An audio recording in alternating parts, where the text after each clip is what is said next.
Salutare tuturor! Slăbiți șuruburile de fixare a roții.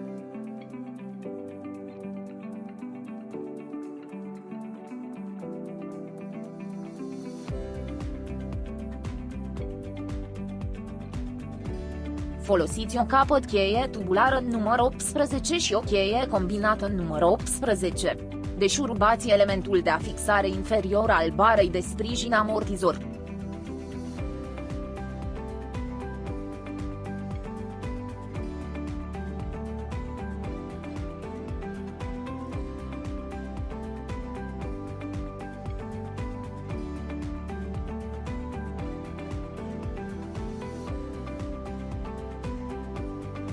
Decuplați elementele de fixare ale cablului senzorului ABS de la barele de sprijin amortizor.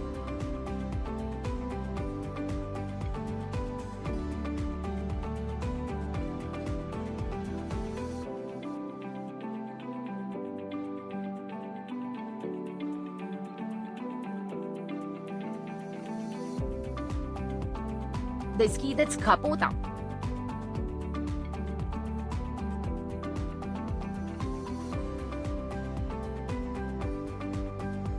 Folosiți o cheie combinată număr 21. Folosiți o cheie hexagonală număr 6. Deșurubați șurubul de fixare superior al barei de sprijin amortizor.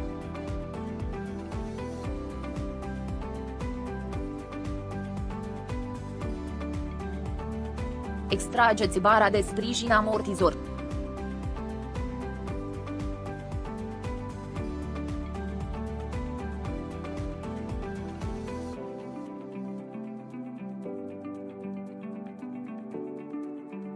Montați bara de sprijin amortizor pe dispozitivul special pentru comprimarea arcurilor.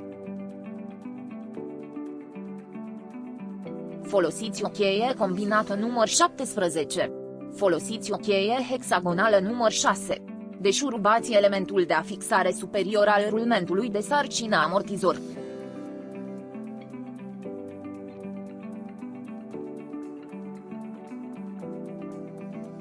Îndepărtați suportul superior, rulmentul de suport și cupa superioară a arcului.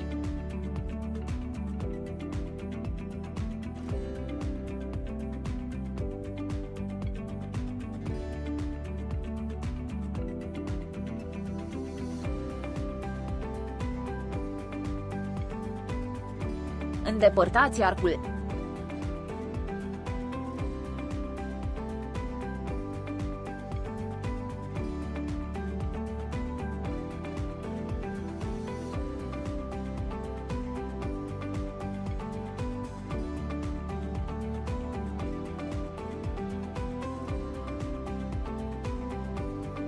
Montați arcul.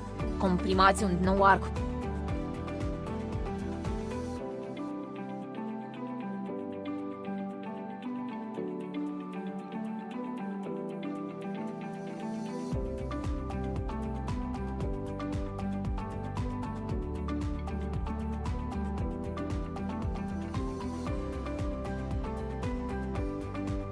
Montați suportul superior, rulmentul său și cupa superioară a arcului.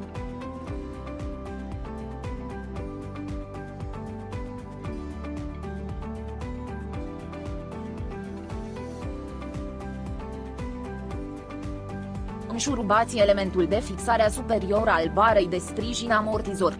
Folosiți o cheie combinată număr 17. Folosiți o cheie hexagonală număr 6.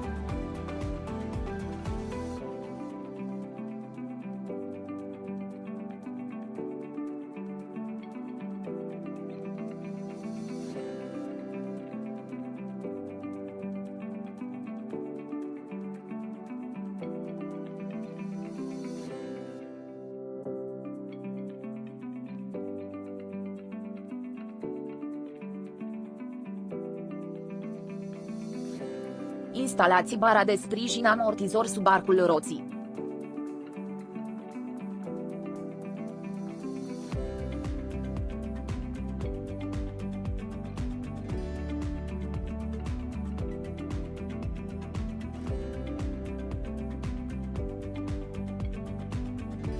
Folosiți o cheie combinată număr 21. Folosiți o cheie hexagonală număr 6. Înșurubați elementul de fixare superior al barei de sprijin amortizor.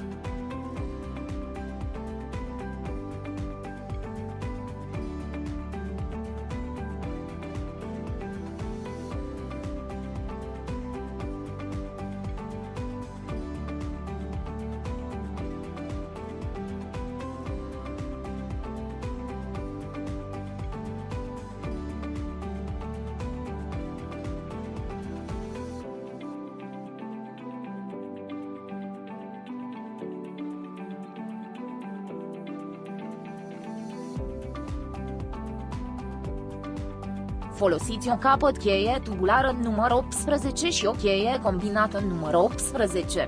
Strângeți elementul de afixare inferior al barei de sprijin amortizor. Cuplați elementele de fixare ale cablului senzorului ABS la barele de sprijin amortizor. Vă mulțumim că ați vizionat tutorialul nostru.